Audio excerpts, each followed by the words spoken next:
আমরা অবশ্যই তওবা করব খাঁটি দিলে। আয় রব্বুল আলামিন, জীবনে যত গুনাহ করেছি, যত পাপ করেছি, আয় রব্বুল আলামিন, সমস্ত গুনার জন্য তোমার কাছে ক্ষমা চাইতেছি। তুমি আল্লাহ রব্বুল আলামিন ক্ষমা করে দাও। আল্লাহ তাআলা ক্ষমা করবে না?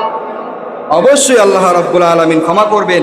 বনী ইসরাইলের আরেকজন লোক ছিল, সে তার কৃতকর্মের কথা বলতেছে যে আমি 99টা খুন করছে। এমন এক লোক ছিল বনী ইসরাইলে, তার 99টা খুনের পরে ভিতরে অনুশোচনা আসলো, আমি তো 99টা খুন করেছি, হায় আমি তো বড় গুনাহগার হয়ে গেছি, এখন আমি কি করব? বড় পাদ্রীর কাছে গেল, যাওয়ার পর বলতেছে আমি তো 99টা খুন করে ফেলেছি, কি করব?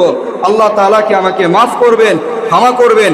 পাদ্রী বলে 99টা খুন করেছো, এত বড় খুনি, এত বড় গুনাহগার তুমি, আল্লাহ রাব্বুল আলামিন তোমাকে মাফ করবে না।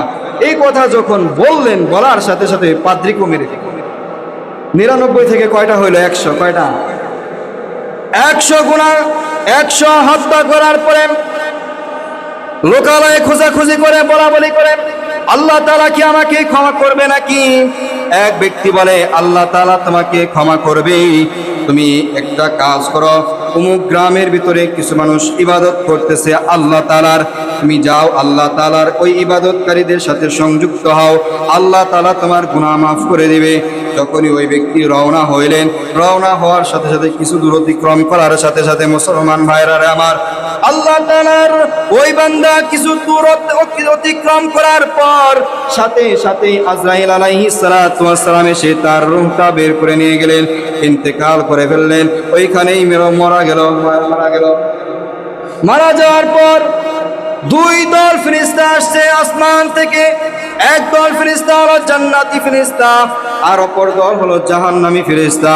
জান্নাতি ফেরেশতা বলে এই ব্যক্তি খাঁটি দিলে তওবা করেছে আল্লাহ তাআলার কাছে, এই ব্যক্তিকে আল্লাহ রাব্বুল আলামিন ক্ষমা করে দিয়েছে, আমরা তাকে জান্নাতে নিয়ে যাব। আরেক দল জাহান্নামী ফেরেশতা বলে যে এই দিনে এই ব্যক্তি এই কাজ করেছে, এই আল্লাহ তাআলা তার গুনাহ ক্ষমা করে নাই, 100 হত্যা করেছে, এই গুনাহ ক্ষমা করে নাই, এই জন্য তাকে জাহান্নামে নিয়ে যাব। আল্লাহ রাব্বুল আলামিন অপর একজন ফেরেশতাকে প্রতিনিধি হিসেবে, বিচারক হিসেবে পাঠিয়ে দিলেন। আল্লাহ রাব্বুল আলামিন ওই ফেরেশতার মাধ্যমে জানা দিলেন, ফেরেশতা তুমি যা ওই উভয় ফেরেশতাকে বলবা। কি বলবা? ফেরেশতা আয়েশা বলতেছে তোমরা রাস্তা মাপো, দূরত্ব মাপো, যদি এখান থেকে ওই গ্রামের দূরত্ব অল্প হয় তাহলে জান্নাতি, আর যদি এখান থেকে দূরত্ব বেশি হয় তাহলে জাহান্নামী। বলতেছে আচ্ছা ঠিক আছে, তোমরা তাহলে মাপা শুরু করো। আল্লাহ রাব্বুল আলামিন বলেন এই বান্দা এমন খাঁটি দিলে তওবা করেছে, তওবা করার সাথে সাথে আল্লাহ রাব্বুল আলামিন তার তওবাকে কবুল করে নিয়েছেন, তাকে আল্লাহ রাব্বুল আলামিন ক্ষমা করে দিয়েছেন। আল্লাহ রাব্বুল আলামিন জমিনকে হুকুম করে দিলেন, এ জমিন তুমি সংকীর্ণ হয়ে যাও। কাছ থেকে যেই স্থানে মারা গেছে ওই স্থান থেকে দূরত্ব ছিল অনেক দূর ওই গ্রামের, আল্লাহ রাব্বুল আলামিন ওই জমিনকে সংকীর্ণ হতে বললেন। জমিনও আল্লাহ তাআলার কথা বলে, কথা বলেন ঠিক কিনা? জমিন কার কথা বলে?